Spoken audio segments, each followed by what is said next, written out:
Morning! Today's vlog po is magluluto tayo ng adobong kangkong. Lalagyan ko siya ng kamote. Okay, bawang sibuyas. Leftover beef cubes. Kaya nilagyan ko lang ng mantika ang ating kawali.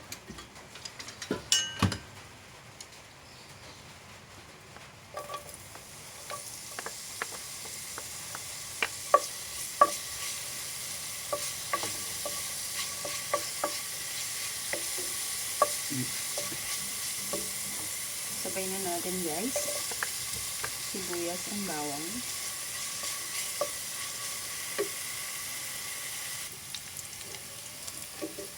Ganda na siya. Sabay na natin yung biscuit. Saka yung kamote.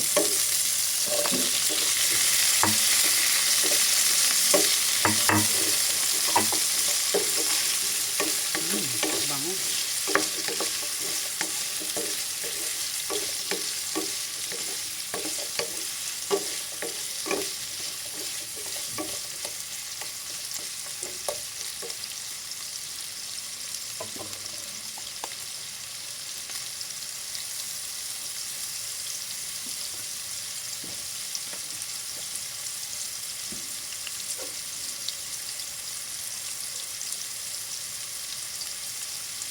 Cover.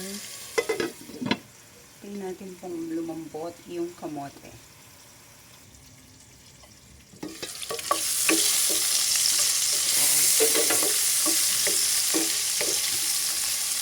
Ang bango niya guys. Kasi halos ma-deep fry yung kamote.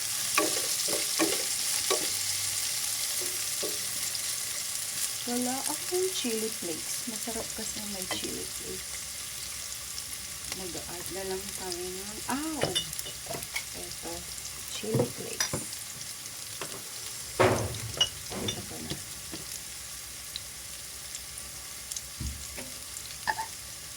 Chili flakes.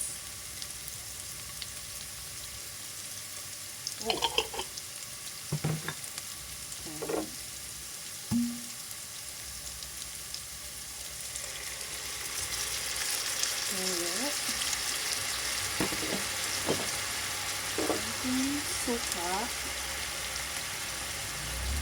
Okay. Konti lang muna. Pagtaga na lang later if gusto nyo pang mas maasim. Then, lalagay ko na po yun. Again, wag pong maglalagay ng tubig.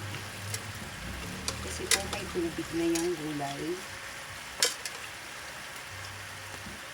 cover nyo lang.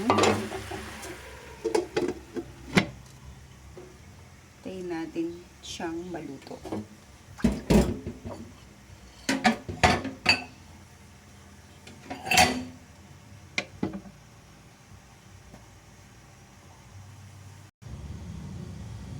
Okay, check.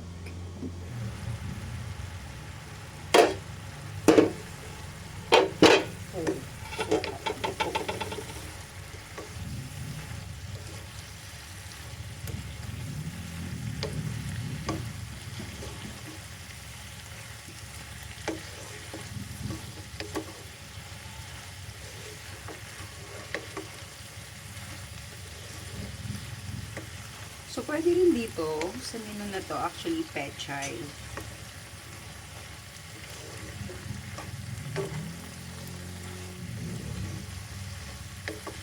Kaso, ang mahal ng pechay. Dumaan na nagtitinda ng kangkong.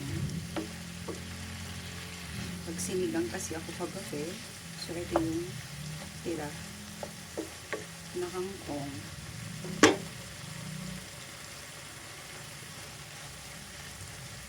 Mapapansin nyo guys, halos wala siyang tubig. Meron man konti, ito yung galing mismo sa kangkong. Tsaka minsan nagbo-moist din syempre. Pag kasi may water, sumasariwa yung lasa. Yun lang naman yung secret. Tikman ko na siya guys, and then palambutin na lang natin, and then that's it. Kung may kulang pa, kaya na lang.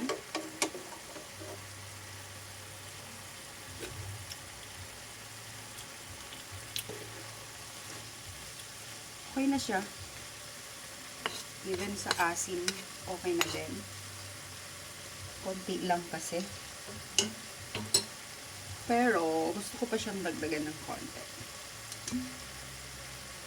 Gusto ko mas nangingibabaw yung asin. Okay. Cover natin siya ulit. Mga 2 minutes, okay na yan.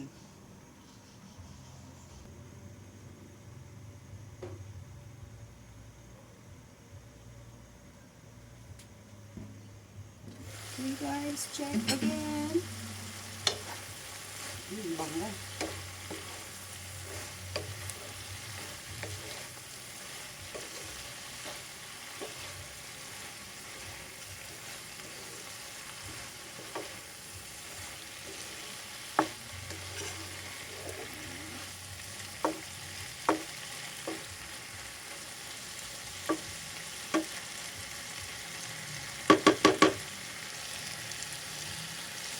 Medyo kulang pa ng lambot yung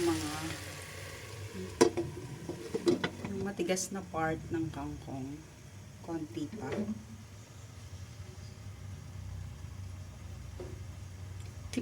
Another tipid tips po sa mga nanay there, sa mga pang-ulam natin sa mga bata.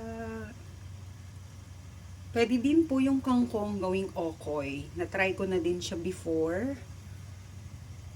Masarap din po siya. But favorite ko dito talaga is adobong sitaw.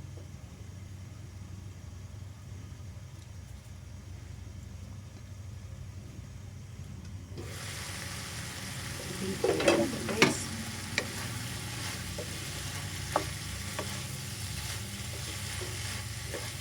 Palambutin na lang natin siya sa sarili niyang init.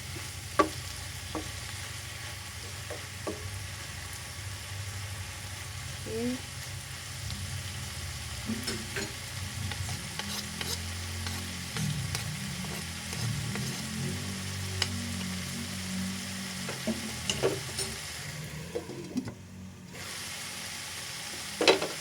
Patayin na natin. So, ayan na guys, yung finished product.